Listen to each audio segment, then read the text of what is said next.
Bafowethu yabona makuthiwa uyavutha umlilo onamalangabi ile nto eyenzeka namhlanje lapha kuMadlanga Commission.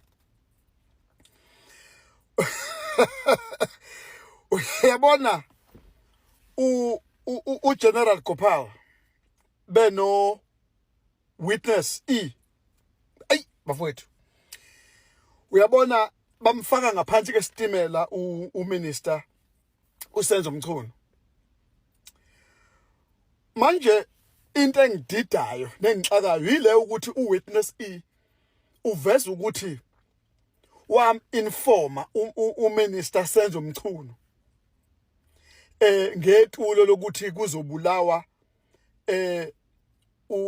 umnumzana lo uMagaqa uthwa Mazisi ukuthi kunetulo lokuthi kuyobulawa umnumzana uMagaqa nini. Hey, yaza shuba nathi into. Okunye futhi okuvezwa uwitness ikhole yenziwa uminister Mchunu efonela yena uwitness ukuthi akamthumelele i-email, kune-email okwakufuneka amthumelele yona, aphinde futhi ayithumelele ubani uhead of staff wakhe. Ngikhumbula ku-head of staff wakhe ukuthi ubani ilona phela owaya, ngeke ngizamphindela manje ubani lona owayelapha ku-doc bamxosha waphinde wabuya eselungile sesidalo esisha. Ayinamkhumbula asikho ke lapho sila manje ku witness ukuthi hey eshushwa nge-email okwakufuneke ithunyelwe nangempela wayithumela leyo email waphinde wafona umuntu ongayithola engayithumelanga waseke emsithumela ngeWhatsApp ke manje ukuthi nansi email ngikuthumelile sesendela sekusendela manje uwitness esethumela uWhatsApp ewuthumela ubani. Yes, lo email kahle kahle yathunyelwa kuNkabinde, yathunyelwa nakuMinister Mchunu. Ngoba bafowethu kushubile and okunye futhi okuvezwe uGopal yileyo ukuthi uMinister Senzo Mchunu waya la eBhalithe police station, la eduze la eBhalithe police station, eyofuna idocket thizeni eyifuna la ukuthi wayizonyezani asazi.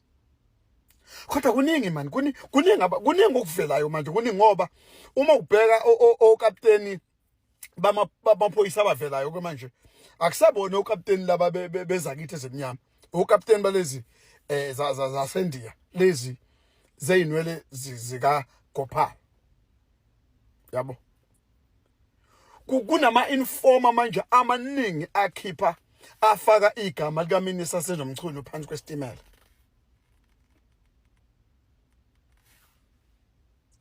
Hey, yabona inkulu agenda abesebenza phansi kwayo, abesebenza kuyona uMinister Senzo Mchunu.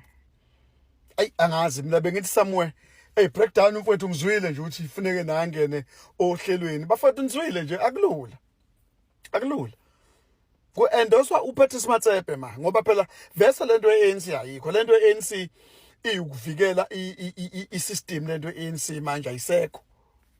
Iyeke nje bafowethu indaba ye-ANC iyukuvikela i-system, akakaze kube yinto yabantu yokusiza abantu. Ngiyaxolisa bafowethu, mina ngayivotela lesixakoko. Mina ngayivotela lento, should nami ngangiyingxenye yokuvikela i-system. Mina ngangithi ngivotela ukuthi kuvikeleke abantu, ukuthi izinto zabantu singabantu sikwazi ukuthi sithole izinto, umhlaba wethu ubuyele kuthina. Nathi sikwazi bafowethu sibe namabhizinisi amakhulu. Singalokho silosipatanisa njengamanje siyapatanisa, siyabamba sayeka. Uyabona sibamba nje into engabambeki bafowethu, siyabamba sayeka. angakaze ke ingenza kwethu kuyithenda ke ngiyithole khohlwa nje mina nje yami imission ikuba real estate so kwathi 30 years real estate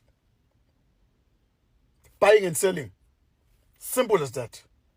Renovation, simple as that. Kwa real estate ongokwami ngisebenza nje nabantu mina bakanje eyami iqondile ukuthi naku umusi injalo nje akuphuma awuku backdoor ukuze wazi mawuthi ufuna ukungihlasela uhlasela into straight iqonda ngqo. Ishubile bafowethu usha ngempela umlilo lapha kusho umlilo namalangabi wona umlilo namalangabi ke lo ukuthi usezomchunu phansi kwebhasi ufaka ubani manje mnumzana uGopal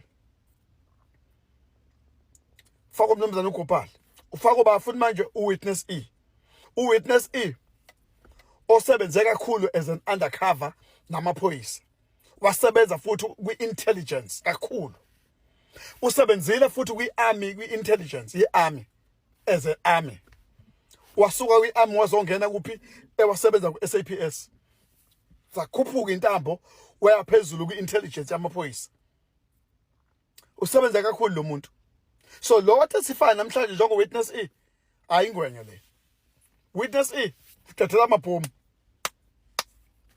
asikhulumeni bafowethu kwi-comment section nithini kodaba likamnumzane uSenzo Mchunu ngifuna ukuza nani nithini ngoba nani nizwele iningi leni nizizwele ake nifakazeni nani nithini bafowethu.